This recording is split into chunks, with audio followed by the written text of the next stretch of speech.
আমরা এই পৃথিবীতে একসময় ছিলাম না, আমাদেরকে এই পৃথিবীর অস্তিত্বে এই সৃষ্টির জগতে এনেছেন কে?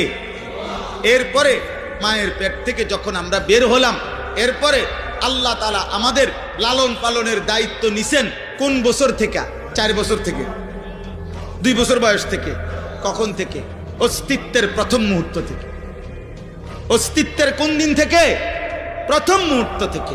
প্রথম মুহূর্ত থেকে, জন্ম থেকেও না, তারও আগে। মায়ের পেটে দায়িত্ব ছিল কার? মায়ের পেটের আগে বাবার বীর্যে যখন ছিল তখন দায়িত্ব ছিল কার? মায়ের জরায়ুতে পৌঁছাইছেন তখন দায়িত্ব ছিল কার? 9 মাস ধীরে ধীরে নিজের হাতে সৃষ্টি করেছেন তখন দায়িত্ব ছিল কার? মাটির অস্তিত্বের মধ্যে আমরা ছিলাম, মাটি থেকে আমাদেরকে সৃষ্টি করেছে, তো মাটির অস্তিত্বে আমাদেরকে সংরক্ষণ করেছেন, তখন দায়িত্ব ছিল কার? আল্লাহর। আল্লাহ বলেন, আমি প্রতি সেকেন্ড প্রতি মুহূর্তে আমি আল্লাহ লালন করছি, পালন করছি।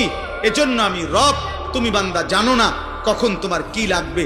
রোদ, বৃষ্টি, আলো, বাতাস, রাত, দিন, সকাল, দুপুর, ঠান্ডা, গরম, সুস্থতা, স্বাস্থ্য, যৌবন, শিশু, বৃদ্ধ, হাসি, কান্না, আনন্দ, বেদনা, আহার, নিদ্রা, সব আমি দিছি। সব সব সব সব সব।